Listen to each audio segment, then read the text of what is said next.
নাই।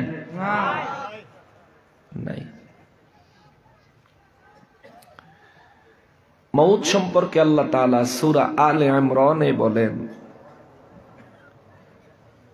বিসমিল্লাহির রহমানির রহিম,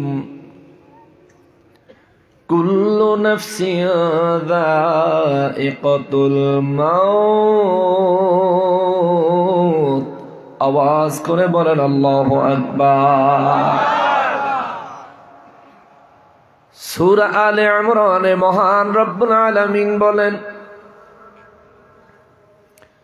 যতগুলো আত্মা আমি আল্লাহ সৃষ্টি করেছি, যতগুলো নফস আমি আল্লাহ বানাইছি, প্রত্যেকটা নফসের জন্য আমি রব্বুল আলামিন মৃত্যু নামক পরিণামটা বাধ্যতামূলক করেছি, অবশ্যম্ভাবী করেছি।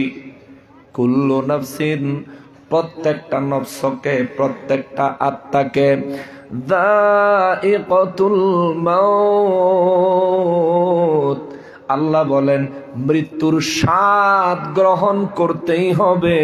চিৎকার দিয়া বলেন আল্লাহু আকবার।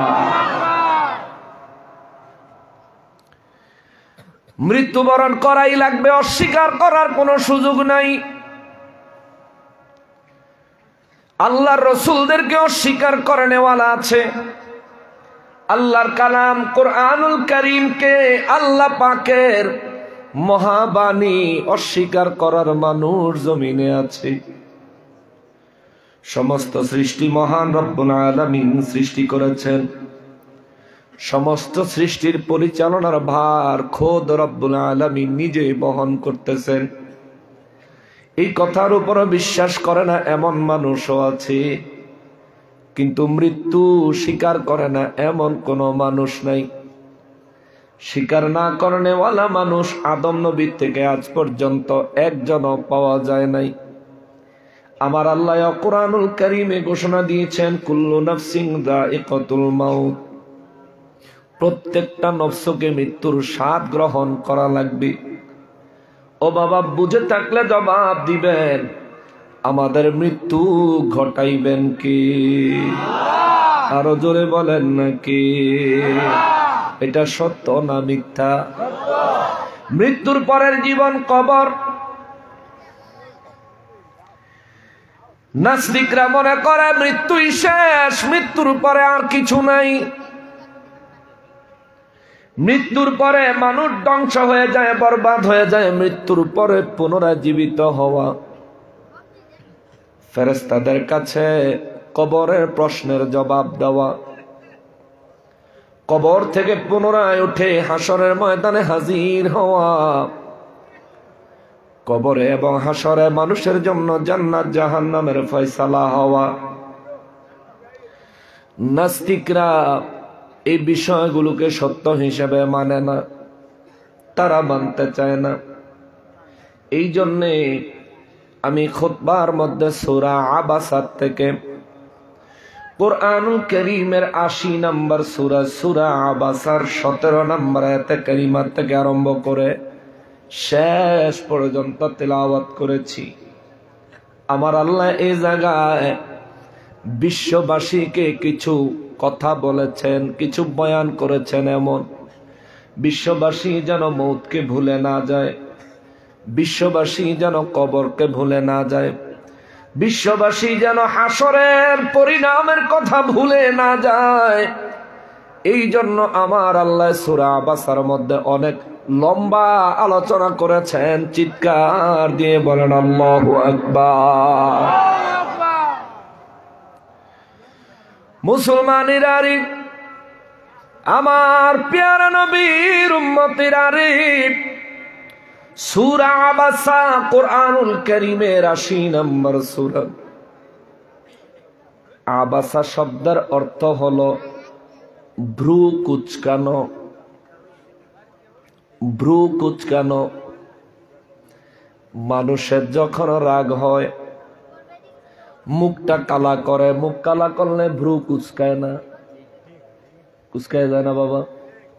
আপনারা যদি রাগ করেন চেহারার ভ্রু কি কুচকায়া যাবে না? নিঃসন্দেহে কুচকায়া যাবে। আল্লাহ এই ভ্রু কুচকানো সম্পর্কে একটা সূরা নাজিল করলেন কোরআনুল কারীমে, সূরা আবাসা।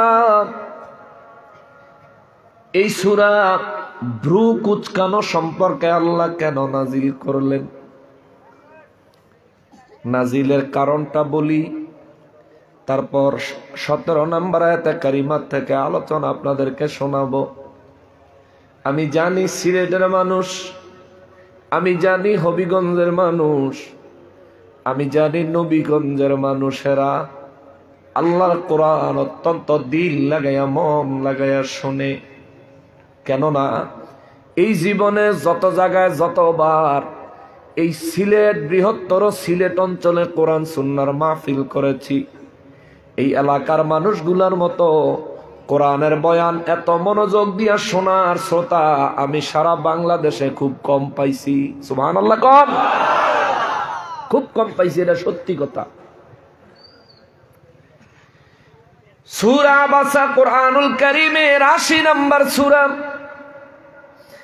যার অর্থ হলো ভ্রু কুচকানো। এই সূরা আমার আল্লাহ কেন নাজিল করলেন? এই সূরাটা মক্কা মুআজ্জামায় নাজিল হয়েছে। আমার নবী রাহমাতুল লিল আলামিন ইসলামের প্রাথমিক যুগে যখন দ্বীনের দাওয়াত মানুষকে দেয়, প্রশ্নের কোনো শেষ নাই, প্রশ্নের কোনো সীমা নাই।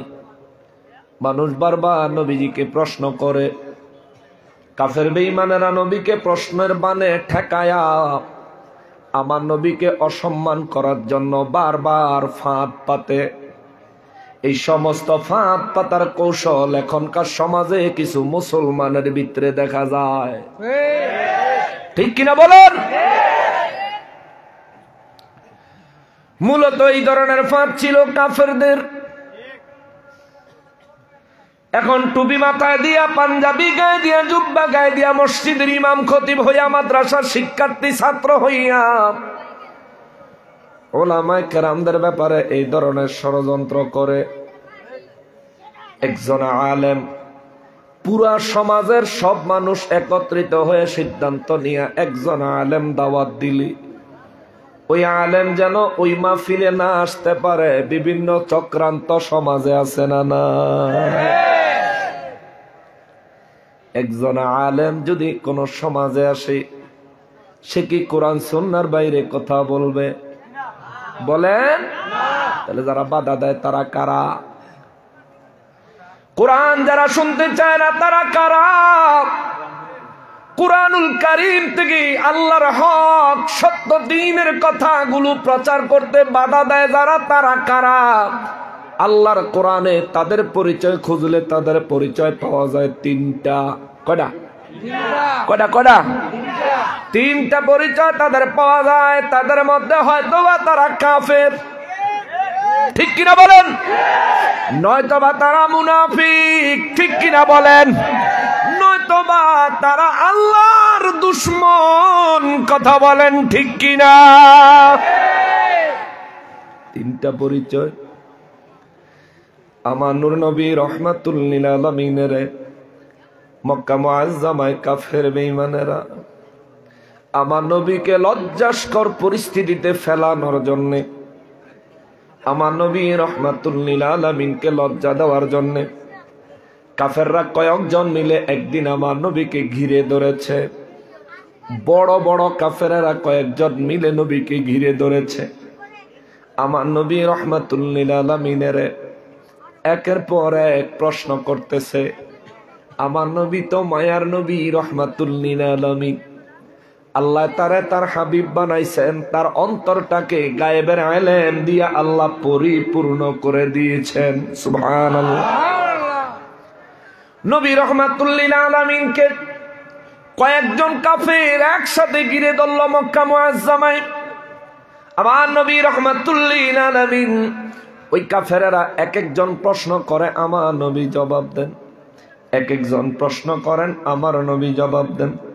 এক একজন প্রশ্ন করেন আর আমার নবী রাহমাতুল লিল আলামিন জবাব দিয়ে যাচ্ছেন, জবাব দিয়ে যাচ্ছেন। এমন সময় মক্কা মুআজ্জামায় একজন অন্ধ ব্যক্তি ছিল, অন্ধ। এই ব্যক্তি নবী রাহমাতুল লিল আলামিনের কাছে আসলেন। তার নাম ছিল হযরতে আব্দুল্লাহ ইবনে উম্মে মাকতুম রাদিয়াল্লাহু তাআলা আনহু। তিনি তখনও মুসলমান হন নাই। তিনি আমার নবী রাহমাতুল লিল আলামিনের কাছে আসলেন। অন্ধ মানুষ ঠিক মতো চোখে দেখে না, একেবারেই চোখে দেখে না। আমার নবী রাহমাতুল লিল আলামিনের কাছে এসে ওই সাহাবী নবীর খেদমতে বললেন, ইয়া রাসূলুল্লাহ সাল্লাল্লাহু আলাইহি ওয়াসাল্লাম, নবী গো, আমার আল্লাহ আপনার কাছে যে দিন পাঠাইছে ওই দিনের সত্য বাণীগুলো আমি শুনতে চাই। ইয়া রাসূলুল্লাহ, দয়া করে আমাকে শোনান, আমি জানতে চাই। জোরে বলেন না সুবহানাল্লাহ। যে সময় হযরতে আব্দুল্লাহ ইবনে উম্মে মাকতুম রাদিয়াল্লাহু তাআলা আনহু নবীকে কথা বললেন, ওই সময় আমার নবী কাফেরদের প্রশ্নের জবাব দিচ্ছেন। কাফেররা এক একটা বিব্রতকর প্রশ্ন করছে, আমার নবী রাহমাতুল লিল আলামিন তাদের প্রশ্নের জবাব দিচ্ছেন। ওই পরিস্থিতিতে অন্ধ সাহাবী নবীজিরে যায় বললেন, হুজুর, আল্লাহ যে দ্বীনের কথা আপনি নবী রাহমাতুল লিল আলামিনের কাছে পাঠায়, ওই দ্বীনের কথা আমাকে বলেন, আমি ওই দ্বীনের কথা শুনবো, ওই দ্বীনের কথা মোতাবেক ঈমান আনতে চাই। আমার নবী রাহমাতুল লিল আলামিন কাফেরদের সাথে কথায় ব্যস্ত থাকার কারণে আমার নবীজির কথার মাঝখান দিয়া ও আব্দুল্লাহ ইবনে উম্মে মাকতুম রাদিয়াল্লাহু ঢুকে পড়ার কারণে আমার নবীজি একটু মনক্ষুণ্ণ হলেন। চেহারা মোবারকের ভ্রু মোবারক একটু কুচকাইয়া ফেললেন। অর্থাৎ নবী তার প্রশ্নের উত্তর দিতে চাচ্ছেন না, নবী তার কোনো জবাব দিতে চাইতেছেন না। কিন্তু ওই বেচারা তো চোখে দেখে না। নবী রাহমাতুল লিল আলামিন কাফেরদের প্রশ্নগুলির উত্তর দেওয়ার পরে নবীজি ভ্রু মোবারক কুচকায়া হুজরা মোবারকের দিকে চলে গেলেন।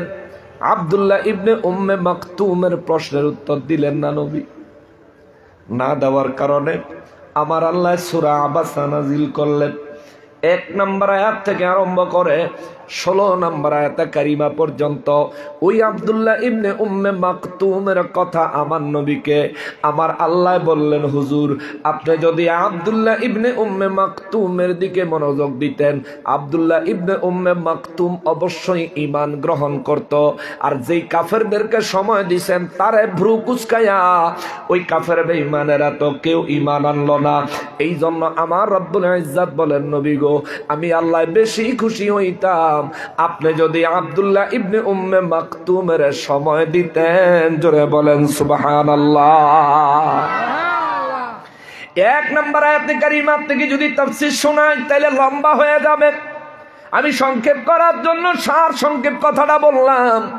আমার নবী রাহমাতুল লিল আলামিন আল্লাহ যখন এই সূরা নাজিল করলেন, এরপর থেকে আব্দুল্লাহ ইবনে উম্মে মাকতুম রাদিয়াল্লাহর কাছে আমার নবী যায়া তার দ্বীনের দাওয়াত দিলেন। তিনি ইসলাম কবুল করলেন। আমার নবী সারা জীবন এই অন্ধ সাহাবীটারে অন্যরকম গুরুত্ব দিতেন। জোরে বলেন না সুবহানাল্লাহ। এই সূরা আবাসার মধ্যে 17 নম্বর আয়াতে কারিমায় আমার আল্লাহ বলেন, ওই মক্কার কাফের বেঈমানেরা নবীকে ঘিরে ধরল, হুজুর মরে যাব, মরার পরে সব শেষ, কবরে কোনো হিসাব নাই, জান্নাত জাহান্নামের কোনো ব্যাপার নাই, হাসর নসর এগুলোর কোনো অস্তিত্ব নাই, এগুলো আপনার কাল্পনিক কথা। জোরে কন্যা আউযুবিল্লাহ। আমার রব্বুল ইজ্জত চরম রাগান্বিত হলেন। আল্লাহ সূরা আবাসার মধ্যে আয়াত নাযিল করলেন। আল্লাহ বলেন, বিসমিল্লাহির রহমানির রহিম, কুতিলাল ইনসানু মা আকফারা। আওয়াজ করে বলেন আল্লাহু আকবার। রব্বুল আলামিন বলেন, কুতিলাল ইনসান, মানব জাতি ধ্বংস হোক। আল্লাহু আকবার। আল্লাহ কয় কুতিলাল ইনসান, মানুষগুলো ধ্বংস হইয়া যাক। মা আকফারা, যারা নাকি পরকাল অস্বীকার করেছে, যারা নাকি পুনরায় জীবিত হইতে হবে অস্বীকার করেছে, কবরে প্রশ্নের জবাব দিতে হবে, নবীজি তাদেরকে জানানোর পরেও যারা অস্বীকার করেছে, হাসরের ময়দানে দাঁড়ায় আমি আল্লাহর সামনে হিসাব দেওয়া লাগবে। এই কথাগুলো যারা অস্বীকার করেছে, আল্লাহ কয় কুতিলাল ইনসান, তারা ওই মানুষগুলো ধ্বংস হয়ে যাক, ওই মানুষগুলো ধ্বংস হয়ে যাক, ওই মানুষগুলো ধ্বংস হয়ে যাক। আমার আল্লাহ তাদের উপর লানত দিছে। জোরে বলেন আল্লাহু আকবার। আমরা মৃত্যু মানিনি, আমরা মৃত্যু মানি কি মানি না? কবরের জিন্দিগি মানি কি মানি না? হাসরের জিন্দিগি মানি কি মানি না? জোরে বলেন মানি কি মানি না? জোরে বলেন মানি কি মানি না? হাসরের ময়দানে আমাদের বিচার করবেন কে? আমাদেরকে জান্নাতি জাহান্নামী ঘোষণা দিবেন কে? হাসরের ময়দানে ইচ্ছা করলে আমাদেরকে ক্ষমা করে জান্নাতি সৌভাগ্যবান বানাইতে পারেন কে? হে মুসলমান, মওতের কথা স্মরণ রাখবেন। আমার নবী রাহমাতুল লিল আলামিন বলেন, আমার উম্মতের মধ্যে কোন ব্যক্তি যদি সকাল সন্ধ্যায় মৃত্যুর কথা স্মরণ করে, মিনহা খলাকনাকুম ওয়া ফিহা নুঈদুকুম ওয়া মিনহা নুখরিজুকুম তারাতান উখরা, আওয়াজ করে বলেন আল্লাহু আকবার। এই দোয়া পারেননি? এই দোয়া পারেননি? আপনার এলাকায় লোক মারা গেলে দাফন করেন না? দাফন করার সময় এই দোয়া পড়ে পড়ে মাটি দেন না কবরে? দেন না বাবা? জোরে বলেন দেন না? নবী বলেন সকালে ফজরের পরে রাতের বেলা বিছানায় ঘুমাইতে গেলে এই যেই ব্যক্তি মৌতের কথা স্মরণ করে দৈনিক 20 বার, সকালে 20 বার, সন্ধ্যায় 20 বার এই দোয়াটা পড়বে রে, ওই দিনে যদি ওই ব্যক্তির মৃত্যু হয়, আমার আল্লাহ তার ওই দিনের সমস্ত গুনাহগুলি স্পেশাল ভাবে মাফ করে দিবেন। সুবহানাল্লাহ। ওই দিনে মৌত হলে তার ঈমানের সাথে মৃত্যুবরণ করার সম্ভাবনা বেশি। জোরে বলেন সুবহানাল্লাহ। কয়বার? কয়বার পড়বেন নি? পড়েন না, বলব মরণ লাগবো তো নাকি?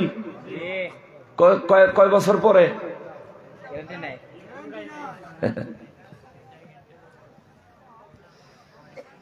হায় হায় হায়। এ মুসলমান, মুসলমানেরা রে, আমার প্যারা নবীর উম্মতেরা রে, রব্বুল আলামিন বলেন কুতিলাল ইনসান, ধ্বংস হোক ওই সমস্ত মানুষগুলি।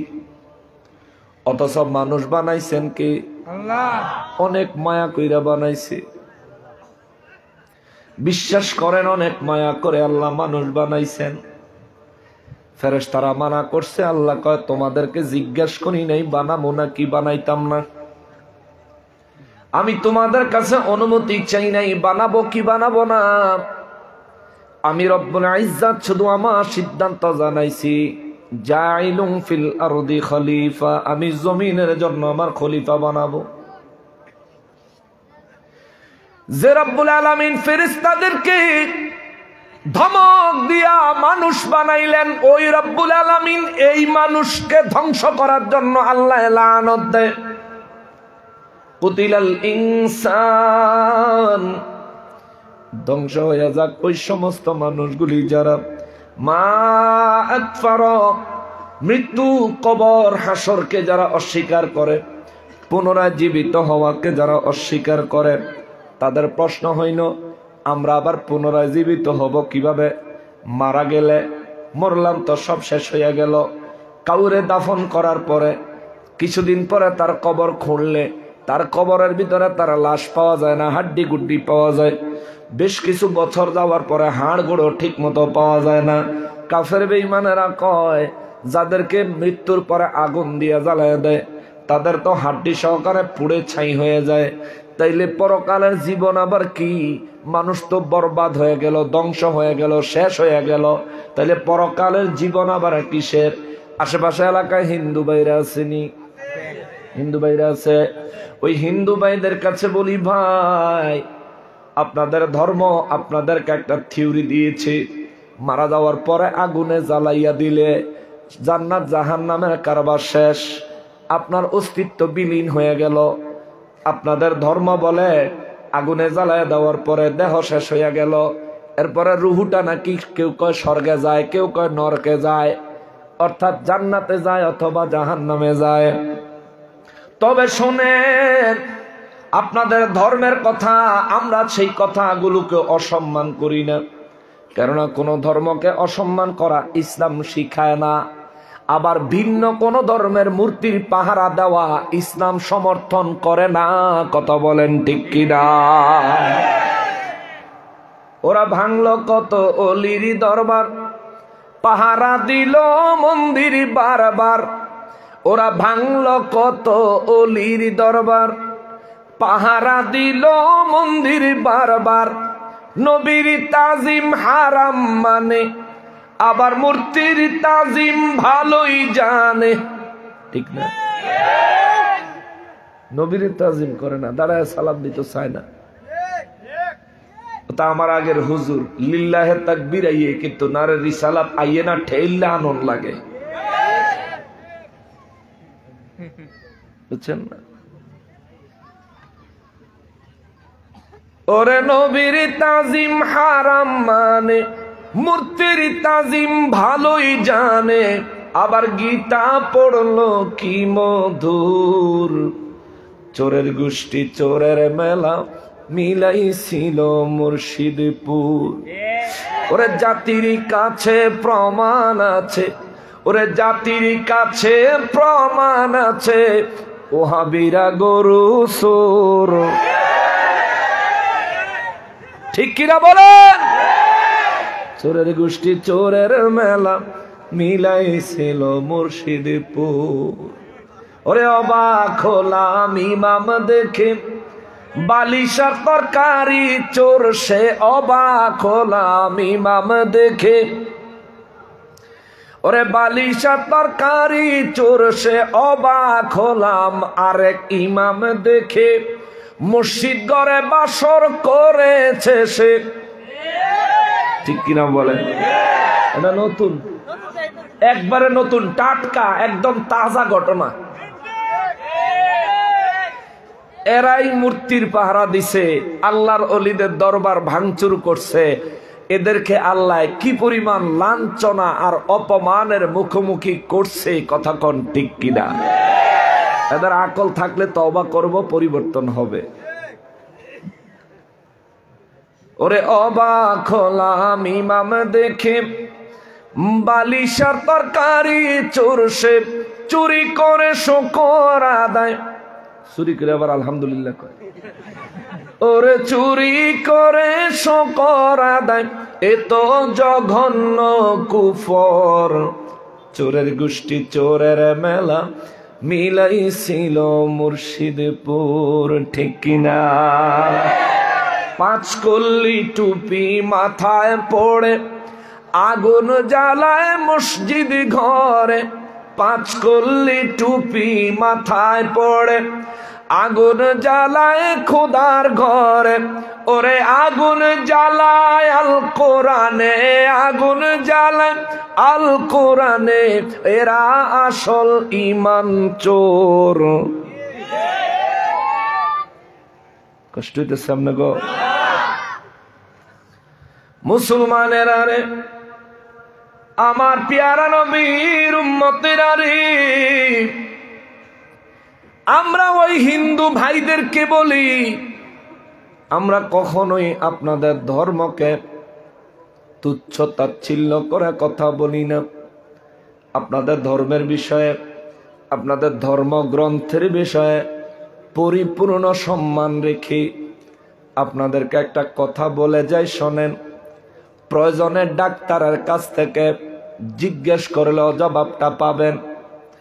আল্লাহ রব্বুল ইজ্জত বলেন, বান্দারা রে, তোমরা মৃত্যুর পরে আগুনে জ্বালায়া ছাই বানায়া দিলেও আমি রব্বুল আলামিন তোমাদেরকে সেখান থেকেও বানাবো, পুনরায় সেখান থেকেও তোমাদেরকে সৃষ্টি করব। তোমাদেরকে কবরে দাফন করুক বা না করুক, আমি আল্লাহ তোমাদেরকে কবরের পরীক্ষার সম্মুখীন করব। নেককারের জন্য কবরে জান্নাতি ফয়সালা দিব, গুনাহগারের জন্য কবরে জাহান্নামের আযাব আমি আল্লাহ দিব। দুনিয়ার মানুষ মনে করে আগুনে জ্বালায়া ছাই করে দেওয়ার পরেও এই মানুষকে আল্লাহ কিভাবে বানাবেন, মানুষের তো চিহ্নই থাকে না। এ মুসলমান, আমাদের শরীরে 360টা জয়েন্ট আছে, 260টা হাড্ডি আছে, 360টা জয়েন্ট আছে। এর মধ্যে আমাদের পিঠে একটা মেরুদণ্ড আছে, মেরুদণ্ডের একেবারে নিচে কোমরের কাছে, মেরুদণ্ডের শেষ মাথায় এই জায়গায় একটা হাড় আছে। মেরুদণ্ডের হাড়গুলো তো পিস পিস না, মেরুদণ্ডের হাড্ডিগুলো পিস পিস না। মেরুদণ্ডের একেবারে শেষ মাথায় যে হাড্ডি, নবী রাহমাতুল লিল আলামিন বলেন ওই হাড্ডিটারে আগুন দিয়া জ্বালাইয়া দিলেও ওই হাড্ডির ভিতরে সরিষার দানার পরিমাণে ছোট্ট একটু হাড় আছে। আল্লাহ দুনিয়ায় এমন কোন আগুন বানায় নাই যে আগুনে ওই সরিষার দানার মতো হাড্ডিটা জ্বালাইতে পারে। জোরে বলেন আল্লাহু আকবার। নবী রাহমাতুল লিল আলামিন বলেন সরিষার দানার মতো অবশিষ্ট ওই হাড্ডির অংশ থেকে আমার রব্বুল ইজ্জত মানুষকে কবরের থেকে হাসরের ময়দানে উঠাবেন। তাহলে হিন্দু ভাইরা, আপনাদের ধর্মাবলম্বীরা, আপনাদের ধর্মগ্রন্থ আপনাদেরকে আগুনে জ্বালাইয়া দিল মারা যাওয়ার পরে। আহারে, যে সন্তানটা সবচেয়ে বেশি আদর করে লালন করেছেন, আপনার বড় সন্তান, সেই সন্তানটা আপনার মুখের মধ্যে সর্বপ্রথম আগুন লাগাইয়া দিল। এই ধর্ম আপনারা পালন করছেন, কিন্তু এই জিনিসটা বাস্তবিকভাবে নিজের আকলের সাথে ওজন দিয়েন। মুসলমান মারা গেলে তাদের মৃত্যুর পরে দাফন কাফন কত সুন্দর, আর আপনারা মারা গেলে আপনাদের মৃত্যুর পরে কি বলে অন্তিম সংস্কার, সব শেষ কাজ, সর্বশেষ কাজ আপনাদের যেভাবে করা হয়। আপনি একটু চিন্তা করে দেখেন, নিজে একটু চিন্তা করেন।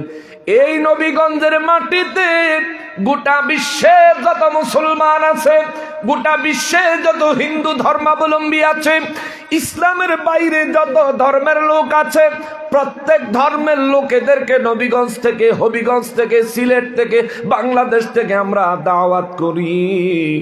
যেখানে মুসলমান মারা যাবে ওই বাড়িতে একটু যায়া দেখেন, একজন মুসলমান মারা গেলে কত সুন্দর আদর করে তারে খাট থেকে জমিনে নামায়, কত আদর করে তারে গোসল করাইতে নিয়ে যায়, কত সুন্দর করে আস্তে আস্তে তারে গোসল করায়।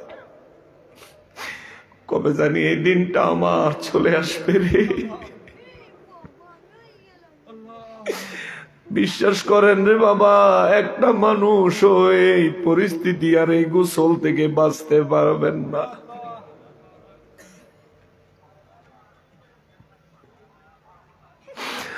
মুসলমানের বাড়ি যা দেখেন কত সুন্দর করে মারা যাওয়ার পরে খাটের থেকে নামায়, অনেক জোরে নাড়াচাড়া করে না, কারণ ইসলাম এটা সমর্থন করে না। ইসলাম এমন একটা ধর্ম, মৃত ব্যক্তিকেও সম্মান দেয়, মৃত ব্যক্তিরও অধিকার আছে, ইসলাম তা বাস্তবায়ন করে।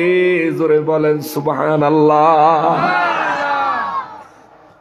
মারা যাওয়ার পরে খাটে থেকে নামায়া দিবে, সেখান থেকে কত যত্ন সহকারে গোসলের জায়গায় নিয়ে যাবে। গোসলটা যে দিবে ঠান্ডা পানি দিয়া না, একটু কুসুম কুসুম গরম পানি দিয়া গোসলটা দিবে।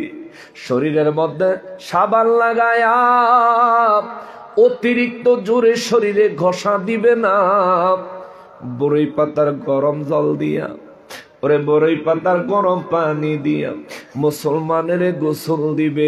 গোসল দেওয়ার সময় সাবান লাগায়, অনেক সময় এ সাবান লাগানোর সময় সাবানটা যখন লাগায় তখন কত আদর করে, সুন্দর করে, কত সাবধানতার সহিত, কতটা নীরবতা বজায় রেখে, কত সুন্দর সম্মানের সহিত তারা শেষ গোসলটা দেয়।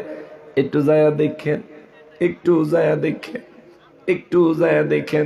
সেই গোসল থেকে বের করে কত সুন্দর পর্দা দিয়া গোসল করায়, গোসল থেকে বের করে তারে কত সুন্দর করে কাফনের কাপড় পরায়, পরানোর পরে তার গায়ের মধ্যে আতর লাগায়, লোবান লাগায়, কর্পূর লাগায়, তারে কাফনের কাপড়টা নতুন কাপড় পরাইয়া দেয়, পরাইয়া তারে দুলহার মতো খাটের উপরে উঠাইয়া দেয়। উঠায়া জানাজার মাঠে চার দিক থেকে যখন মানুষ কাঁধে করে জানাজার ময়দানে নিয়ে যায়, ওই জায়গাতে দেখবেন প্রত্যেকটা মুসলমান এই ব্যক্তির জন্য অন্তরে দুঃখিত হয়, অন্তর থেকে আক্ষেপ করে, হায় হায় চলে গেছে, কবে জানি আমার যাওয়া লাগে। প্রত্যেকটা মুসলমান দেখবেন তার জন্য দোয়া করে, আল্লাহ তুমি তার জীবনের গুনাহগুলি মাফ করে দিও। একটু পরে সে যে কবরে প্রশ্নের সম্মুখীন হবে, মালিক, ও আমার মালিক, ওই প্রশ্নগুলো তার জন্য সহজ করে দিও। দেখবেন কত সুন্দর করে জানাজার নামাজ হয়, জানাজার শেষে তার কাঁধে লইয়া কত সুন্দর আস্তে আস্তে 40 কদম হিসাব করে করে আগায়, তারপরে আস্তে আস্তে ধীরস্থির ভাবে তারে কবরস্থানে নিয়ে যায়। কবরস্থানে নেওয়ার পরে কবরের ভিতরে 3 জন নামে, নামার পরে উপর থেকে সবাই মিলে কত সাবধানে তারে কবরে নামায়। অথচ এই মানুষটা মারা যাওয়ার পর যেমন আপনাদের ধর্মের কোন মানুষ মারা যাওয়ার পরেও তেমন আপনার ধর্ম তার হাড় ভাঙে, হাড্ডি ভাঙে, হাত ভাঙে, পা ভাঙে, হাড্ডিগুলো পিটাইয়া পিটাইয়া ভাঙে, তারপরে তারে চন্দন কাঠের বীরে শোয়ায়া আর অনেক লাকড়ি দিয়া তার মুখের মধ্যে সর্বপ্রথম আগুন লাগায়া দেয়। আর ইসলাম দেখেন কত সুন্দর, ইসলাম দেখেন কত সুন্দর। আসেন না ইসলামে, দেখেন না ইসলাম কত সুন্দর।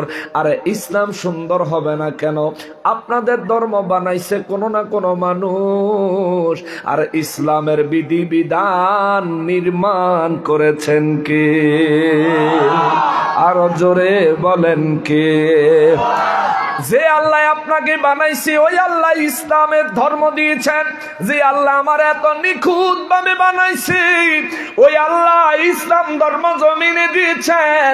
যে আল্লাহ আমারে মায়া করে বানাইছে ওই আল্লাহ আমার মৌতের পরেও মায়া ভালোবাসার জায়গা রাখছে। যেদিন আমি মরে যাব নড়াচড়ার কোনো খবর নাই, নড়াচড়ার ক্ষমতা নাই। কেউ যদি আমারে অত্যাচার করে আমি তারে বাধা দেওয়ার মতো ক্ষমতা আমার মৃত্যুর পরে থাকতো না। কিন্তু ইসলাম কয় খবরদার, জোরে নাড়া দিবা না, জোরে নাড়া দিবা না। ধীরস্থির ভাবে আস্তে আস্তে সুন্দরভাবে শান্তভাবে তার জন্য সমস্ত কাজের ব্যবস্থা করো। নবী রহমাতুল্লিল আলামিন বলেন, নূর নবী রহমাতুল্লিল আলামিন বলেন, কবরের মধ্যে শোয়াইয়া দেওয়ার সময় রে, যখন মানুষগুলি তারে কবরে নামানোর সময় যখন মানুষগুলি বলে ওঠে বিসমিল্লাহি ওয়া আলা মিল্লাতি রাসূলিল্লাহ,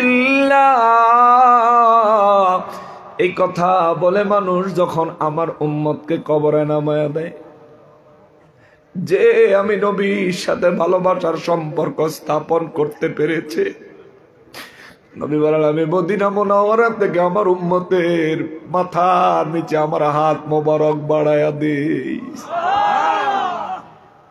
ওরে দয়ালো নবী প্রেমের ছবি আর আসবে না জগতে, আমার দয়ালো নবী প্রেমের ছবি আর আসবে না। নবী উম্মতের কান্ডারি সত্যের দিশারি শাফাআত করিবেন নবী হাসরে।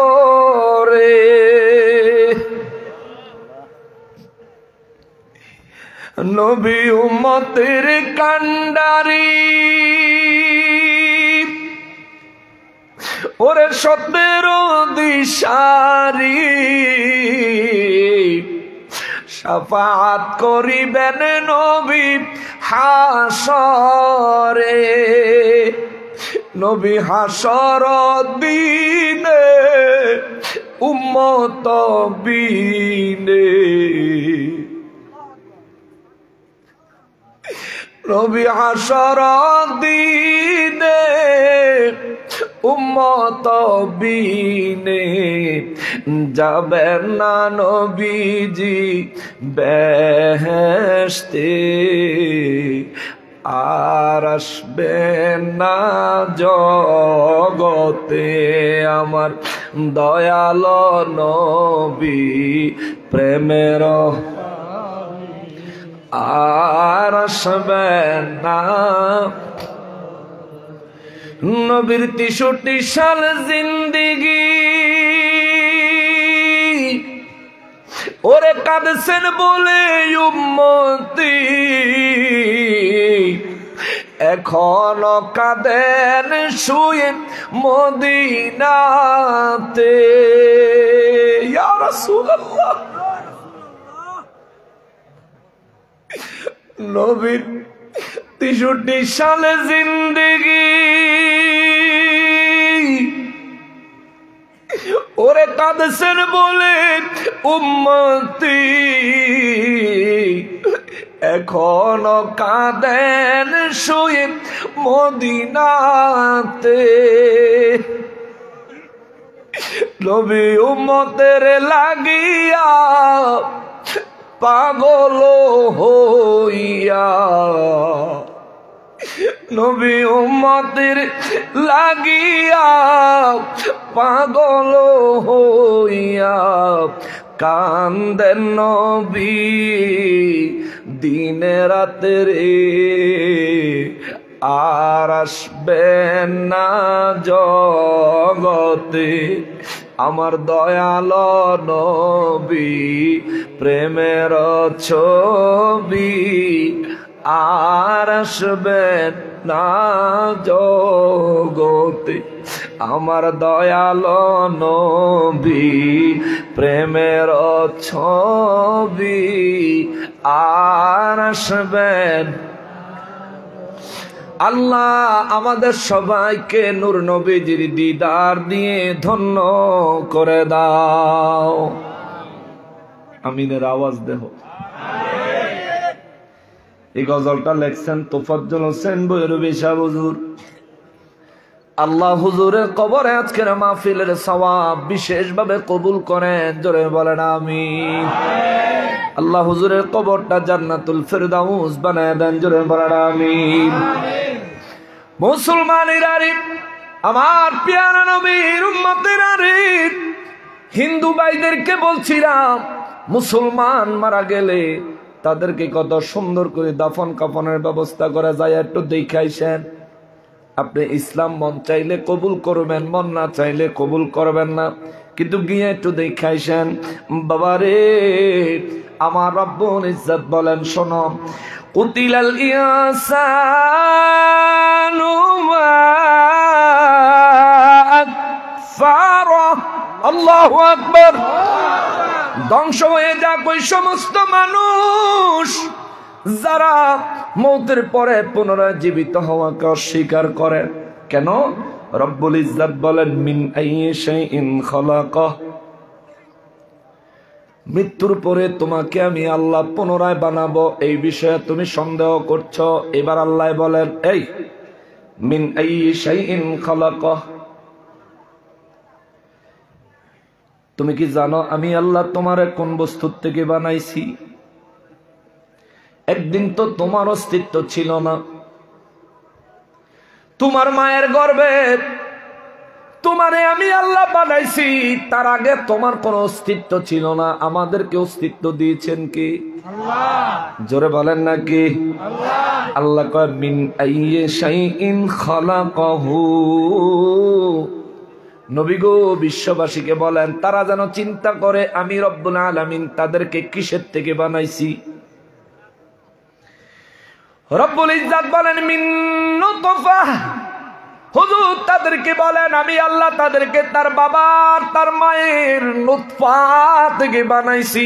আল্লাহু আকবার। নুতফা বাংলা কয় বীর্য, ইংলিশে বলে স্পাম। নুতফা থেকে আল্লাহ বানাইছেন। মহান রবের মহিমা কত চিন্তা করে দেখেন। বর্তমান যুগে চিকিৎসা বিজ্ঞান এই মানুষ সৃষ্টির রহস্য নিয়ে গবেষণা করেছে। গবেষণা করার পরে দেখেন মানুষ মায়ের গর্ভে আসার জন্যে মানুষের বাবার কিংবা মায়ের যেই এক ফোঁটা বীর্য মায়ের রেহেমের মধ্যে যায়, গর্ভের মধ্যে যায়, যেই জায়গায় সন্তান তৈরি হবে, বিজ্ঞান রিসার্চ করে দেখেছে ওই এক ফোঁটার ভিতরে কমপক্ষে 12 লক্ষ, সর্বোচ্চ 60 লক্ষ শুক্রাণু থাকে। জোরে বলেন আল্লাহু আকবার। কমপক্ষে 12 লক্ষ, সর্বোচ্চ 60 লক্ষ। অর্থাৎ যে এক ফোঁটা বীর্য আপনার মায়ের গর্ভে আপনার বাবার দেহ থেকে প্রবেশ করেছে, এই এক ফোঁটা বীর্য দিয়ে আমার আল্লাহ কমপক্ষে 12 লাখ, সর্বোচ্চ 60 লাখ মানুষ বানাইতে পারে। সুবহানাল্লাহ। কয় ফোঁটা? এক ফোঁটা। রব্বুল ইজ্জত এত মহামহিম, বিজ্ঞান রিসার্চ করে দেখেছে যার নুতফার মধ্যে 12 লক্ষ শুক্রাণু না থাকে, তার নুতফা দিয়া আল্লাহ সন্তান তৈরি করেন না। তার নুতফা মায়ের পেটে গেলে ওই নুতফা থেকে সন্তান জন্মগ্রহণ করা সম্ভব হয় না। তারে বলে পুরুষত্বহীন মানুষ। তার মধ্যে পুরুষত্ব নাই, তার মধ্যে পুরুষত্ব নাই। এ মুসলমান, বিজ্ঞান রিসার্চ করে দেখেছে কোন মায়ের গর্ভে যখন এক ফোঁটা যায়, যাওয়ার পরে তার মধ্যে কমপক্ষে 12 লক্ষ, সর্বোচ্চ 60 লক্ষ নুতফা থাকে। নবী রাহমাতুল লিল আলামিনের ফর্মুলা আল্লাহ রাব্বুল ইজ্জতের ওহী মোতাবেক বিজ্ঞান রিসার্চ করে দেখে এই এক ফোঁটার এই 60 লক্ষ শুক্রাণুর সাথে যুদ্ধ শুরু হয়। যুদ্ধ করতে করতে 60 লক্ষ শুক্রাণুর থেকে 59,999টা শুক্রাণুকে আমার আল্লাহ বাদ দিয়া আমি একজনের মায়ের গর্ভে নির্বাচন করেছেন কে? আরো জোরে বলেন না কে? ওই রব্বুল ইজ্জত বলেন বান্দারে তুই তো কিছুই আছিলি না, তোর মাও জানতো না তুই দুনিয়ায় আসবি কিনা, তোর বাবাও জানতো না তুই দুনিয়ায় আসবি কিনা। তোরে আমি আল্লাহ বানাইছি মিন নুতফা। 19 নম্বর আয়াত সূরা আবাসার মধ্যে আল্লাহ কয় মিন নুতফা, আমি তোদেরকে বানাইছি নুতফা থেকে। খলাকহু ফাকদ্দার। আল্লাহ কয় খলাকহু ফাকদ্দার। এরপর আমি আল্লাহ তোদেরকে সুগঠিত বানাইছি। সুগঠিত নুতফা তোমার মায়ের গর্ভে প্রবেশ করাইছি, সেখান থেকে 59,99,999 শুক্রাণু